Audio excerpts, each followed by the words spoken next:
નમસ્કાર મિત્રો, ઘેડ પંથકના ખેડૂતો માટે ખુશીના સમાચાર। જ્યાં મિત્રો ઘેડમાં આવે નહીં આવે પૂર, તૈયાર કરાયો 1500 કરોડનો પ્લાન। સૌથી મોટા સમાચાર સામે આવી રહ્યા છે। ગયા વર્ષે ચોમાસામાં ઘેડ પંથકમાં પૂરની સ્થિતિ સર્જાતા ભારે તારાજી સર્જાઈ હતી। આ પરિસ્થિતિ ફરી ન સર્જાય તે માટે વહીવટી તંત્ર દ્વારા યોજના તૈયાર કરવામાં આવી છે।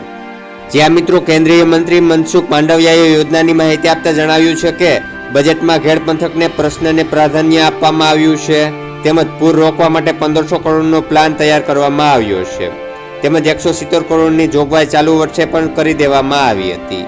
જ્યાં મિત્રો જૂનાગઢ પોરબંદરના ઘેડ પંથકમાં પાણી ઘૂસી જવાનો પ્રશ્ન થાય છે અને નદીના પાણી ખેતરમાં ઘૂસી જવાને કારણે ખેડૂતોને ભારે નુકસાન સહન કરવાનો વારો આવે છે। ત્યારે આ બધા વચ્ચે નદીઓને ઊંડી ઉતારી પાણી ન ભરાય તેવું આયોજન કરવામાં આવ્યું છે। એટલે મિત્રો ઘેડ પંથક માટે એક સારા સમાચાર ગણી શકાય કે ચોમાસા દરમિયાન જે જળબંબાકાર જેવી સ્થિતિ ઘેડમાં સર્જાતી તેમાં હવે રાહત મળશે અને ઘેડ પંથકમાં જે પાણી ભરાવાના પ્રશ્નો હતા તેમાં હવે ઉકેલ આવશે। તો મિત્રો આ માહિતી તમને કેવી લાગી તે કમેન્ટ કરીને જણાવજો, તેમજ આવી જ રીતે પડે પડના તાજા સમાચાર દરરોજ તમારા મોબાઈલમાં મળતા રહે માટે નીચે આપેલ કાળું સબસ્ક્રાઇબનું બટન દબાવી ચેનલને સબસ્ક્રાઇબ કરી લેજો અને આ વિડીયોને વધુમાં વધુ શેર કરજો, જેથી બધા લોકો સુધી પૂરતી માહિતી પહોંચી રહે। તો આ વિડીયોમાં આટલું જ, નવા વિડીયો સાથે ફરી મળીશું। આભાર।